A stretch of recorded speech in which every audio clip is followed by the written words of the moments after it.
Every month, political campaigns raise hundreds of millions of dollars online. They move fast, they test everything, they know what works. And most nonprofits are still trying to figure out if they should send an email this week. That gap has been on my mind for years. Why are campaigns so effective at strategic communications? And why is the social impact sector so far behind? But here's the thing. Political campaigns aren't perfect. In fact, they get a lot wrong. The churn and burn tactics, the fake urgency, the impersonation schemes that are draining trust from the entire ecosystem. So the question isn't just what can we learn from campaigns, it's what should we take and what should we absolutely leave behind. To explore that gap, I wanted to talk with someone who's got a foot in both worlds, someone who's run some of the biggest and most successful political campaigns in the country, and who's also building something different. Mike Nellis is the founder of Concentric, a digital agency that's raised over $1 billion online for progressive causes and candidates. He's worked as a senior advisor to Kamala Harris and on presidential campaigns for Obama and Biden. His client list includes Adam Schiff, Cory Booker, and the United Nations. But he's also someone who nearly killed himself doing this work. For years, he was buried in anxiety and depression, using food to cope until he weighed 600 pounds. Over the last 4 years, he's lost over 300 pounds and completely transformed his relationship to the work. That journey taught him something critical. You can't sustain this kind of work through misery. Now he writes with what he calls endless urgency, a philosophy about moving fast without burning out, about choosing resilience over destruction. And he's proving you can build attention at scale without a massive team. His Substack has grown to over 1 million followers with just him and the right strategies applied with relentless consistency. In our conversation, we dig into what campaigns know that nonprofits don't, and just as importantly, what they're getting dangerously wrong. I'm Eric Ressler, and this is Designing Tomorrow, and now my conversation with Mike Nellis. Mike Nellis, thank you so much for joining me today. Thanks for having me. Really excited to have you on today. I think the first thing I want to dig into, you have a unique vantage point in that you've run both political campaigns and candidates and also cause-based and nonprofit-based programs. And I think I want to start by digging into, in your experience, what is the difference between running a campaign for a political candidate versus a nonprofit organization? Yeah. I think the foundations of it are roughly the same, right? You're trying to create an emotional connection with people that makes them want to part with their money and support what you're doing. And ultimately, I know that that's maybe a crasser way of thinking about it, but that is like at its core what it is. Now, I think with political causes, opposed to like our clients, like we work with the United Nations, we worked with Red Nose Day, we work with a bunch of others. There's much more logic to, I think, nonprofit fundraising. And when you create content, there's a lot more of an expectation that people understand where that money's going and how it's being useful. And on the political side, that content doesn't perform as well, in my opinion. It doesn't perform poorly, but it doesn't perform as well. And so I think politics becomes more visceral, emotional. It's part of the reason you see, and we don't run these style of programs, but you see these programs that are really based in anger and, churn and burn and, donate now or all hope is lost or all that stuff.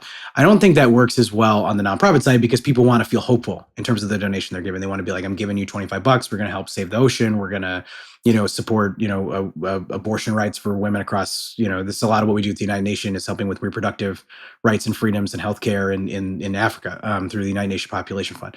So, I think people want to see progress. Whereas like in the political side, it's much more, it's like playing whack-a-mole sometimes on people's emotions, which sucks. And the system shouldn't work that way, but you kind of have to live in the world you live in.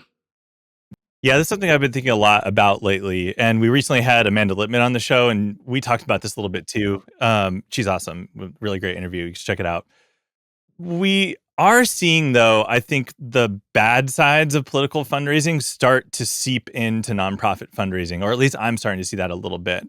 Things like outrage, fake urgency, these kind of like empty promises around donation matches, which like may or may not actually happen. And I think to me, I see this as a tie into just like a bigger cultural phenomenon around the attention economy and just like how noisy everything is right now and like what it actually takes to break through.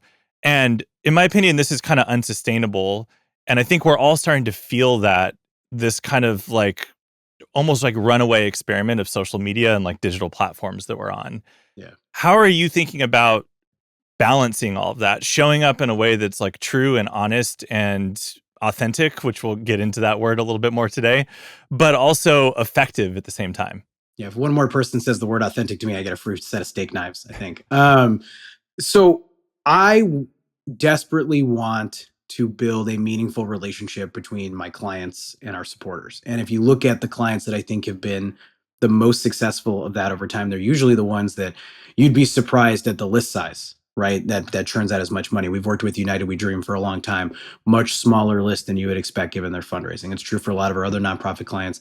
It's even true for some of our larger clients too. I mean, Adam Schiff, who is my oldest client, I've been with him for 10 years, has in a massive email list, but just has this gigantic following of people. So if you want to create that type of alignment between you and your supporters, you have to spend more time on it. You have to do it right. And in my view, running an ethical and effective fundraising program that's rooted in storytelling can raise you a lot more money than the churn and burn stuff. The difference is the churn and burn ones are usually from campaigns and organizations that don't have a good story, aren't interested in being patient, aren't interested in building that connection. If you build it over time, you raise more money. It's why Adam was able to raise so much money for his Senate run. Like that was a 10-year project, essentially. We might not have known we were building it for, but we got to a point where we could do that. What we did with Kamala in 2019 for a presidential election, that raised something like $30 million, I think, for her campaign at the time. What Bernie Sanders did in 2016, you build those connections, you get people to donate more money more frequently. The challenge is that in this attention economy that we're in, and I know this now as a content creator, the biggest thing that moves the needle is volume. It matters a lot more how many times you're posting than the quality of the content. You have to self-police on quality. There's a lot of creators out there, and God love them to death. They're posting one video a week or one video a month, and it's beautiful, detailed, really, really good, and their growth is dead because the algorithms are demanding that you post regularly. And so that's why, like, if you go to my TikTok page, you'll find a lot of videos of me in my studio with my phone in front of my face, just like complaining about what happened that day in the news. It's because I got to feed that algorithm. And frankly, I don't do it enough. Like, the truth is, I probably post on average on Instagram and TikTok like once per day when I should be doing it like 3 to 5 times per day based on the algorithm. But my throughput problem is time right now, time and attention and creativity, because I also run my businesses and do this, and I have a 5-year-old or a 6-year-old, excuse me. So there's a lot of that. I think the same problem with fundraising, right? The text messages in particular are completely out of control. And it's part of the reason that Apple is essentially creating a spam box for everybody's phone to get rid of a lot of those. And I think it's going to hit the nonprofit sector harder than it's going to hit the political sector, because political speech is going to be considered free speech and probably rooted outside of that over time, would just be my guess. And the nonprofits are going to get stunk right into it. And that's going to be a huge problem. But it's a problem of our own making, frankly. Yeah. I mean, the text messages are definitely getting out of hand, and there's good work being done there. I think even on ActBlue's side, we'll see how it actually pans out. But at least it seems like some good faith motion towards more responsible, data sharing and performance and things like that. I mean, I'm like a lot of people. I've donated to many campaigns. I get easily 10 plus text messages, even though I'm like actively trying to opt out every single day. And it's to the point where like I literally don't even read them anymore, right? Because the volume is so much. Volume is something I would like to spend a little bit more time on, because you mentioned having to kind of like feed the algorithm in order to break through in this attention economy that we're in. When we're talking about, let's say, like executive directors of small teams at nonprofits or social impact orgs, where, you tell them a weekly email is a good idea and they start to get overwhelmed. Like, how do we move the culture and the understanding and, like, frankly, the belief in how important communications work is as it relates to fundraising and just like social change in general, when it's been traditionally this kind of like piecemeal, we'll get to that when we have time, where like we'll get an intern to do that. And, I know this is not true necessarily for like larger campaigns, but I think often people would be surprised like how small some of the communications teams are, even in bigger teams. Yeah. I mean, there is a culture problem here, which I think a lot of nonprofits move very slowly. Like, one advantage you have, I have as in worked in democratic digital fundraising for so long, is I move really fast in everything that I do. I mean, the name of my Substack is literally Endless Urgency, and like that is not unrelated to the career that I've had. When I work with these nonprofits, like they're hoping to get one email out a week, they're hoping to get 2 emails out a month or something like that, and it's just not enough. This is the issue. It is, and we have this problem with our campaigns, particularly when we get towards like August, September, October of an election year. If I, on average, send, for my clients, would guess like anywhere between 25 to 30 emails a month, which is a lot less than a lot of my competitors. Now, my emails are better written, in my opinion. They get a higher donation rate than a lot of my competitors. And now the difference is that like a mothership style program is going to send like 100 emails that month. In an election year, in the election months, in August, September, October, they're going to send like 400 or 500 emails to people. They're going to overwhelm your inboxes. So if I stay at 30 high quality emails, I'm going to get even more drowned out than I already am in order to get people's attention. So I have to scale up and go to like 100 in October, which is ridiculous. So I am, beholden to the ecosystem that exists that drowns people's stuff out. I have to worry about spam inboxes. I have to worry about deliverability. So everything's just a lot more complicated. And a lot of the problem with the nonprofit world is they have fallen dramatically behind in terms of keeping up with best practices for volume, deliverability, tactics, scale, stuff like that. On acquisition too, a lot of nonprofits are very opposed to doing bulk by acquisition. I hate bulk by acquisition, to be clear. I do not think it is ethical, but I have no other alternative in terms of how to build my clients' rosters in a world where Meta has virtually shut down our ability to build email lists the way that we used to. In my opinion, that's a tired conversation from 10 years ago, but you get a lot of people who are mad about it. I don't have a better solution than the way we're running our programs now. I'm constantly on the lookout for one, but we're so drowning that we can't figure it out a lot of the times because every Democratic Party organization is overwhelmed and overloaded, and it's even worse in the nonprofit world. Plus, they're dealing with a mentality that's 10 years old at best. What do you think the end game is here? Because like we can't just continuously increase volume. And I think there seems to be some kind of cultural change happening digitally, at least from my vantage point, around people feeling overwhelmed, people intentionally kind of like unplugging a little bit more, which I think is very good and much more needed. I mean, maybe let's just open this up outside of the nonprofit space, outside of the social impact space. Like, how are you thinking right now about digital culture and the digital landscape and the intersection of that and just, I would say, like our humanity at large? Yeah. So I'll split this up. The first thing is there's the assumption that there's eventually going to be a breaking point and everything's going to change. I don't know that there will be a breaking point and everything will change. Like people can put up with a lot. People do put up with a lot. We're living in a society right now that is, in my opinion, just broadly mentally unwell. And a lot of that has to do with algorithms and volume and the content that people are experiencing in 45-second increments on their TikTok and the incentive structures that exist for the type of content that creators create. And that is a really serious issue. The social media companies and the billionaires who own these algorithms are not going to self-regulate themselves into doing something better. This version of the federal government is not going to solve that problem. Maybe a Democratic version will, but I'm also pretty skeptical about that because the Democratic Party is struggling to articulate or be able to solve any of the problems that it wants to solve that are, higher up the food chain. But, this needs to be moved higher up the food chain, frankly, I think for the Democratic Party too, because it's a pretty serious issue. So there's that. Right now, you can take personal responsibility for your digital well-being. Like that's the answer is like, I spend less time. I was off social media for years. Like I missed TikTok entirely as a rise. I came back into social media and I was still looking for Vine. And now I know what TikTok is. I'm on TikTok. I've got 50,000 followers or something like that. So it's not unsuccessful, but it is a platform that I'm uncomfortable with because typically when I'm thinking social media, I go to YouTube because the YouTube algorithm has me pegged. I think people have to decide for their own mental well-being what it's going to be like because we're living through an era of self-regulation and self-ethics. So again, billionaires and big tech companies, they're not going to regulate. They're not going to protect our kids. They're not going to protect ourselves. I think you're going to have more and more bad faith actors who take advantage of the situation. And the thing is, I would argue that my firm in this space is the most ethical actor that exists. We take every precaution that we can. We're very thoughtful about the programs that we run. We get pushed in directions that we don't want to by the market forces. And that is the bad faith actors who overwhelm. Impersonation is a huge issue for us. Like we do Cory Booker's online fundraising when he did that filibuster. We had to wait until we could fundraise until after Cory was done because it would have been inappropriate for us to be fundraising while it's happening. Well, a bunch of Democratic Party quote unquote aligned organizations went live with content and ads and they were raking money claiming that it was going to Cory Booker. And we probably lost a couple $1 million. I bet that's now in the pocket of a consultant that has another house in Maui somewhere. So that's the type of stuff that is wrong. And it requires us as the good faith actors to be more aggressive and to bend our ethics because we have goals and expectations that we have to hit for our clients too. So I just don't know. There's been my entire career since we started. I mean, I'm basically one of the first generation of people to do this 20 years ago.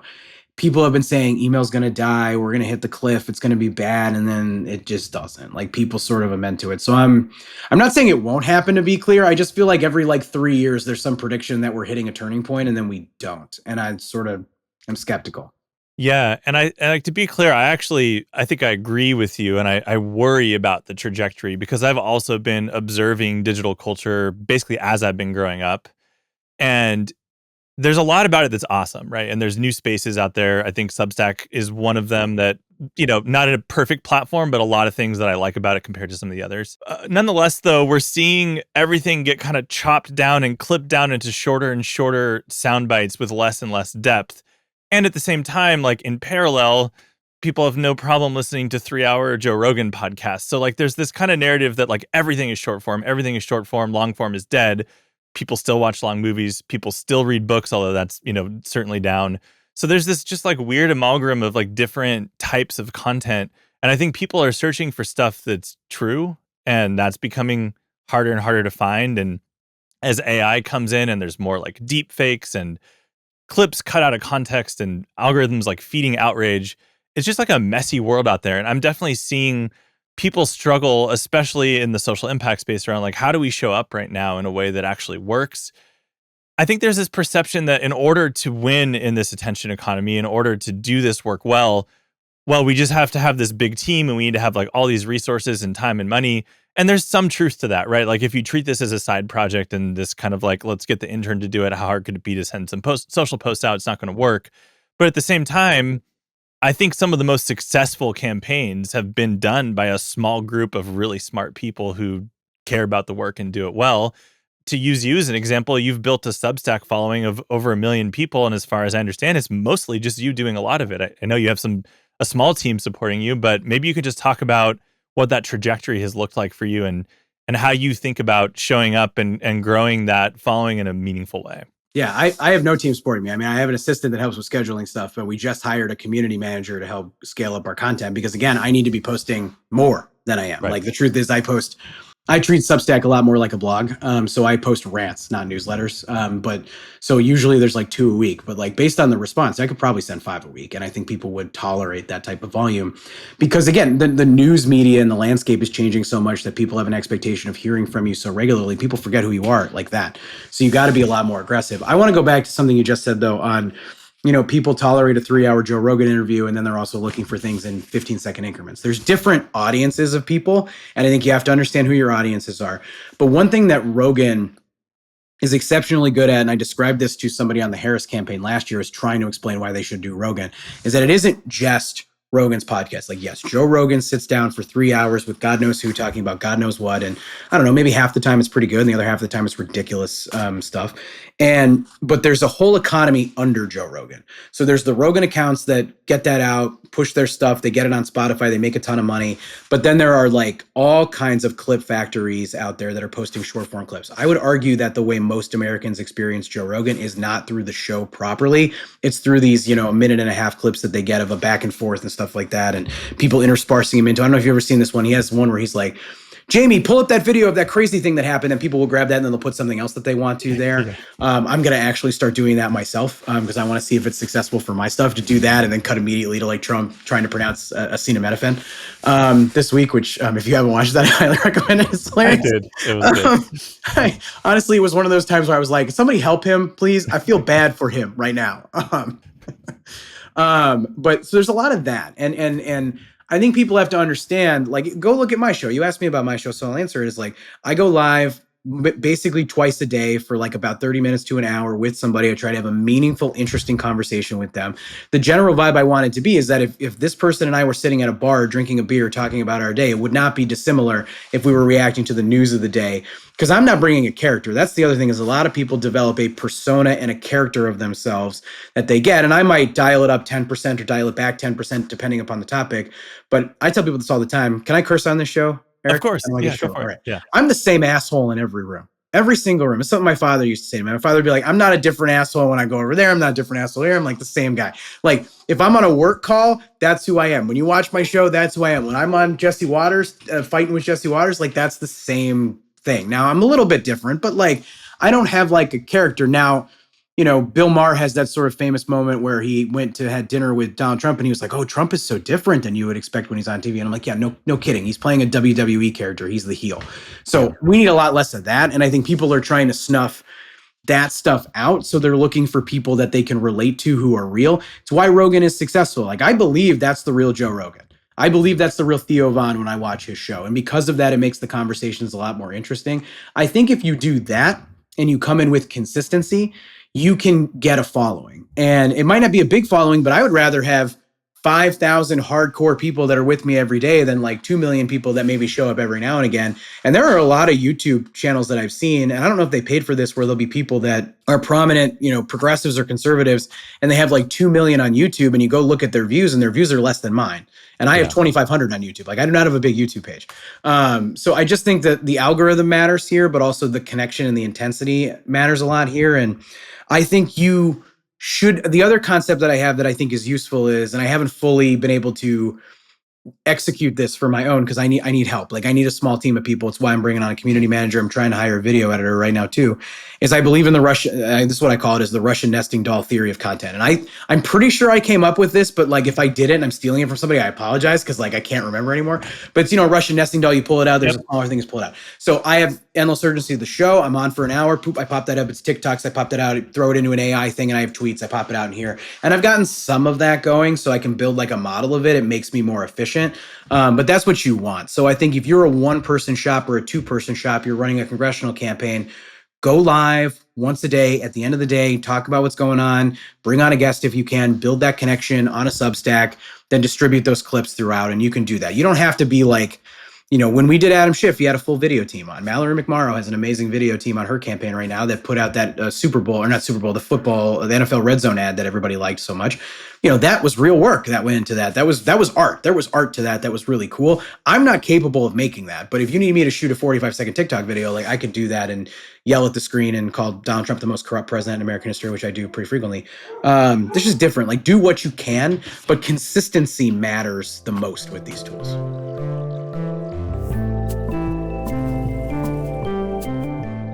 Hey friends, real quick before we continue today's episode. I'm Eric Ressler, founder and creative director at Cosmic. Cosmic is a creative agency purpose-built for nonprofits and mission-driven organizations.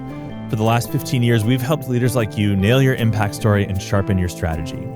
But we're not here to just leave you with a fancy slide deck and a pat on the back. We roll up our sleeves and help you bring our ideas to life through campaigns, creative, and digital experiences. Our work together helps you earn trust, connect deeply with your supporters, and grow your fundraising and your impact.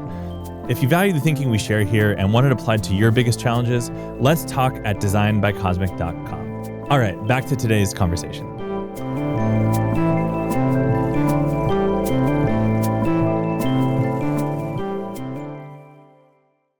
Specifically what you said around I'm the same asshole in every room. And there's been a lot of discussion about that as it relates to like specifically Democratic candidates. Yeah. But I actually think we need more of that in the nonprofit space too. Not necessarily that they're assholes, but that there's this like professionalization and academia kind of mentality in the nonprofit space that, I think is rooted in good, right? It should be serious work, especially when we're talking about big social issues. Like, I want true researchers on those teams. I want academics on those teams. But that kind of communication just does not work anymore. I don't know if it ever really worked, but it especially doesn't work right now. And I think that we need more, nonprofit executive directors who are out there making content in this way instead of sending the like monthly digest style newsletter about their, annual report or whatever. And it just seems like there's a reluctance from some leaders, not all leaders, to be able to show up that way. But when I see examples of leaders who are showing up that way, it seems to be significantly more effective and doesn't require these big teams to create these super polished branded videos. Yeah. I think you need people who can talk like a regular human being. And I don't think that I think there's an assumption that America is getting dumber or something like that. I don't really think that that's what it is, that people's attention spans are shorter. They're being trained to be shorter. And they're also deeply skeptical of intellectuals right now. Like it or not, one of the institutions that has let people down is academia. And I think there's now a distrust of academia. And when you have conversations with people, the more that you're like, the Harvard Law put this study out that said blah, blah, blah. Like, people are like, okay, whatever. Do I even know that that's real anymore? It's what leads to people running towards an RFK Jr. who is a quack. And, I often say about Maha is like the bottom third of Maha makes a lot of sense to me. Like there's some stuff in there about red food dye and sugar and things like that. I mean, I used to weigh 600 pounds. So like, I think that's a real thing. But then he'll be like, Tylenol causes autism, which there's really no actual link to, and is to me pretty dangerous. So you need smart people in the room who know what they're talking about and understand the research. And like, I listen to those people, but part of my job is like, I'm not an intellectual. Like I talk, I think a lot more like a regular person than not. My job is to distill that and help other people understand it. So you need, like if I was thinking about who I want to be the CEO or the public face of my nonprofit, I would be thinking about somebody who could make a donor call. I'd be thinking about somebody who could do a TikTok. I'd be thinking about somebody that could go on TV and do the press. I would make sure that they were surrounded by really smart people that were informing the policy. But you mentioned the Democratic Party having this problem, and I'll just give this sort of like a treatise that I have on this is Donald Trump, when he ran for president, was like, build the wall, drain the swamp, no tax on tips. Very simple stuff. He might have said a lot of crazy stuff around it, but people got the 4 or 5 messages that were most important to them because they were 3 words long. Bernie Sanders was the same way. Medicare for all, free college. Like those are very basic principles. People care a lot more about that than they do about anything else, that they can understand what you're running for. Zoran Mondani, if with Freeze the Rent, I think is the best TV ad I've seen since the They Them ad with Donald Trump, which is also a very simple, basic ad that I think tanked Kamala Harris' presidential campaign, frankly. And I know a lot of people think that that's overselling it, but I actually really believe that based on the research that I've seen. Democrats need to do that because the reverse is we have the blah, blah, blah act. And with the blah, blah, blah act, you can file Form 72B with the IRS. Make sure, by the way, you file it on a yellow sheet of paper. And if you file it correctly at this time when the lunar eclipse is like this, you can get a 37-cent tax rebate. And it's like, what is that? And that happens every single time with the Democratic Party. And so that's kind of why we're struggling right now. People are like, can we articulate the vision for the party? Well, no, we can't, because the thinkers, the academics, the policy tank folks have good ideas and good policies, but they need to be a lot more actionable and they need to be simpler to explain. I think in the nonprofit world, it's got to be the same. The simpler that you can make it, the better. I liken it sometimes to the difference between the guy who founded Savannah Bananas and the guy who is currently the Major League Baseball commissioner. Is like just entirely two different people. They're the same relative to the leagues that they have, but look at how different they are. And what's the name of is the MLB commissioner still Rob Manfred? I think it is. You're asking the wrong dude. Yeah, somebody out there will fact check me on that. I don't remember. But the Savannah Bananas guy, whose name I don't know, but if I saw him because he's always in a yellow suit, like I remember that guy. I don't think you have to go full Savannah Bananas to be interesting, but you can find your version of that. But that's how you get people interested in it. They're taking an existing thing that people find boring and they're putting a new flip on it. And to me, it's pro wrestling baseball. But we're in pro wrestling politics right now, so I think the people need to sort of be mindful of the fact that that's where society's moving, and we got to be more interesting to get attention. I'd be curious to hear kind of your theory of how social change does or should happen, especially in America, where there used to be in a good faith way, and maybe not always very effective, this kind of partnership between the federal government, state and local governments, and community-based organizations and nonprofits to enact a lot of that social change. The entire playing field is very different right now with the current administration, and basically not all, but most federal funding, especially for anything progressive, being either like completely cut or frozen. And it's leaving our sector sort of like scrambling for funding in a lot of ways. And a lot of that funding is now moving towards individual donors, major donors, some philanthropies, although philanthropy has not really stepped up to fill the gap and isn't even capable. Like, how are you thinking about, obviously there's, if you're especially trying to do any kind of progressive change, anything that is under scrutiny or under attack by the current administration, this change is still important, if not more important than ever. And it's harder to get funding from and support from the federal government for that change.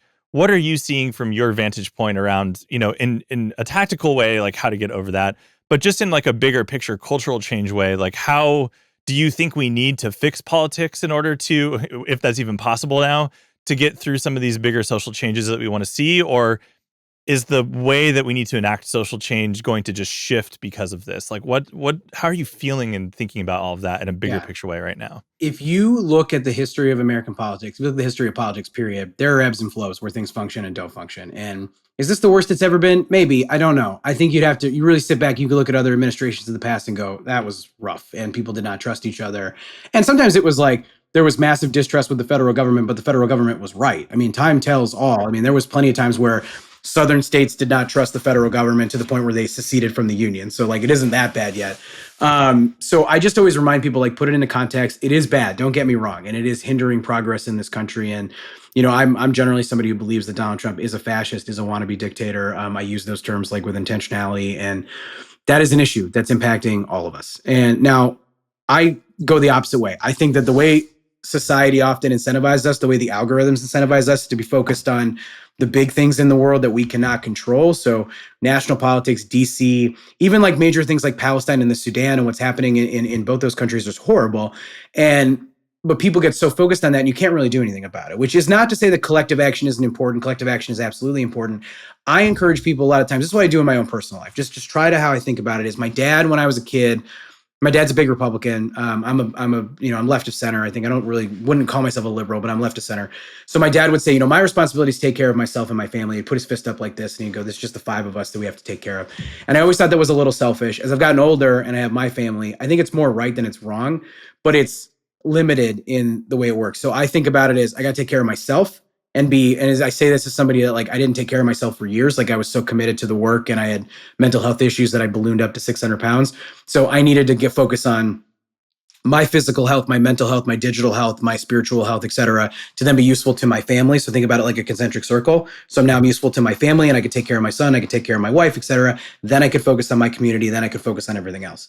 And I think more people need to think that way, because I can't stop Donald Trump from being the tyrant that he is, cutting off people's funding, not listening to Congress, ignoring the Supreme Court. Like, those things are horrible. And again, I think collective action is really important, and that should be part of how you're positioning yourself as a citizen. But a lot of times you go this way down, and so you ignore your physical and mental health, you ignore your family, you ignore your community, when you could strengthen all of those relationships. And my general theory of the case right now is, you want to make the world a better place, you want to solve a lot of problems, you start bottom up.